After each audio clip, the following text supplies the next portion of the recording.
তো সবাইকে ওয়েলকাম আমার চ্যানেলে। আমি আগেও এই রিলেটেড অনেক ভিডিও বানিয়েছিলাম। তো ভিডিওটা মেনলি অন্নপূর্ণা ভান্ডার নিয়ে। আমি অন্নপূর্ণা নিজে ফিল আপ করেছি, মোটামুটি 150 ক্রস করে গেছে ফিল আপ করেছি। কিছু দোকানে, সাইবার ক্যাফে, অনেক জায়গায় বুথে বসে ফিল আপ করেছি, প্লাস বাড়ি বসেও ফিল আপ করেছি বন্ধু বান্ধবীদের অনেকে।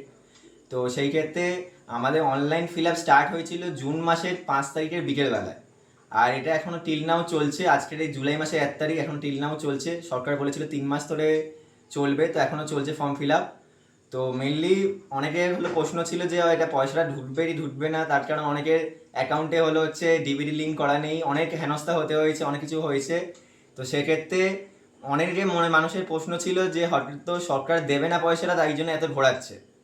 তো সেই ক্ষেত্রে আমি বলবো, আমার কাছে লাইভ প্রমাণ আছে। যারা 5 তারিখে বিকেলবেলা জুন মাসে ফর্ম ফিল আপ করা শুরু করেছো, তার থেকে টিল 10 তারিখ জুন মাসে যারা ফিল আপ করেছো, তাদের মোটামুটি 90%, 90% আপনার পেমেন্ট পেয়ে গেছে আজকে ডেট। আমার যারা ফিল আপ করেছি, আমি আমার কাস্টমাররা আমাদের SMS পাঠিয়েছে যে তারা পেয়ে গেছে। মোবাইলে SMS আসছে, ওটা আমি দেখাচ্ছি একটু পরে আপনাদের। এবং SMS আসছে, তাছাড়া অনেকে SMS-এ প্রবলেম হচ্ছে, বাট অ্যাকাউন্টে ঢুকে গেছে ডাইরেক্ট। তো সেই ক্ষেত্রে আপনারা ব্যাংকের পাসবইটা চেক করে নেবেন। সরকার কোনো ভুয়ো গল্প দেয়নি, সরকার সত্যি করে পয়সাটা দিচ্ছে, বাট ভেরিফাই করে দিচ্ছে। অনেকে অনেক রকমভাবে দিচ্ছে। কারোর ভেরিফাই অন কল হচ্ছে, কারোর ফিজিক্যালি ভেরিফিকেশান হচ্ছে পঞ্চায়েতে বা KMC অফিসে বা আপনার বিডিওতে। তো এক একজনে এক রকম হচ্ছে। তো সেই ক্ষেত্রে আর কোনো মাইনর মিস্টেকেও পেমেন্ট দিয়েছে, আমি লাইভ প্রমাণ আছে। তো সেটা নিয়ে চিন্তা নেই, বাট মেজর কোনো মিস্টেক হলে তাদের চিন্তার বিষয়, এছাড়া কোনো চিন্তার বিষয় নেই। আমি SMS-টা আপনাদের দেখাচ্ছি। আমার নিজের ফ্যামিলি মেম্বারও ঢুকে গেছে পেমেন্ট। আমি সবার আগে আমার নিজের ফ্যামিলি মেম্বারে করেছিলাম সেটার। এটা সেটার SMS, SMS-এর স্ক্রিনশট। এখানে মেনলি আপনার অন্নপূর্ণা ভান্ডার পয়সাটা ঢুকেছে সরকারি, পশ্চিমবঙ্গ সরকার বলে লেখা আছে। এটা ওয়েস্ট বেঙ্গল গভর্নমেন্ট থেকে একটা SMS-টা আসছে। এটা SMS-টা আরও আগে আসছে পরে আসছে, সার্ভারের ওপর ডিপেন্ড করছে। এটা আমার একটা কাস্টমারের পেমেন্ট ঢুকেছে, আপনারা দেখে নিন।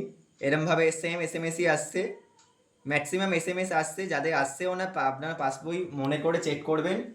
যারা মোটামুটি 10 তারিখের মধ্যে ফিল আপ করেছে তাদের ঢুকে গেছে আজকের। এবার পরবর্তীতে হয়তো যারা ফিল আপ করেছে তাদের হয়তো কালকের ঢুকতে পারে বা এই মাসে ঢুকতে পারে, সেটা ডিপেন্ড করছে সরকারের ওপর পুরোপুরি। কিন্তু মোটামুটি সরকার দেবে, দেবে না নয়, এটাই প্রমাণ। তো আমার অ্যাকাউন্টে ঢুকে গেছে, আমি খুবই হ্যাপি। তো আশা করি আমি যারা ফিল আপ করেছে, আমার কাস্টমার বলুন বা আপনারা যারা ভিডিও দেখছেন, তারা যারা কষ্ট করে পয়সা দিয়ে ফিল আপ করেছেন, তারা যাতে পয়সাটা পেয়ে যায়, সেটাই ভালো হোক। আর ভিডিওটা পারলে সবাইকে শেয়ার করে দেবেন। আমি আমার কন্ট্যাক্ট লিস্টে শেয়ার করে দেবো। কারণ মাঝখানে আমার খুব বিরক্ত লাগছিলো, এত মানুষ ফোন করছিল আমাকে বারবার করে যে স্টেটাস কী আছে, এই আছে। মাঝখানে স্টেটাস দেখা যাচ্ছিলো, আর কাল রাত থেকে দেখা যাচ্ছে না, স্টেটাস দেওয়া এখনও বন্ধ হয়ে গেছিলো। তো ওই সব ছেড়ে দিন, আপনার স্টেটাস দেখতে হবে না, আপনার মোটামুটি ব্যাংকের পাসবইটা চেক করুন। আর একটু ধৈর্য ধরুন, পেমেন্টটা আপনাদের আসবে। এত অধৈর্য হয়ে সাইবার ক্যাফওয়ালাদের ফোন করবেন না, তারাও বিরক্ত বোধ হয়ে গেছে, এত ফোন অ্যাটেন্ড করতে পারছে না। তো যাই হোক, ভিডিওটা শেয়ার করে দেবেন, তাতে অনেক হেল্প হবে আমার, আপনাদেরও হেল্প হবে। Thank you.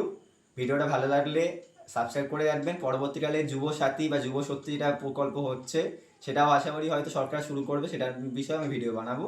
আপাতত অন্য বিভিন্ন বিষয়ে এটাই বললাম।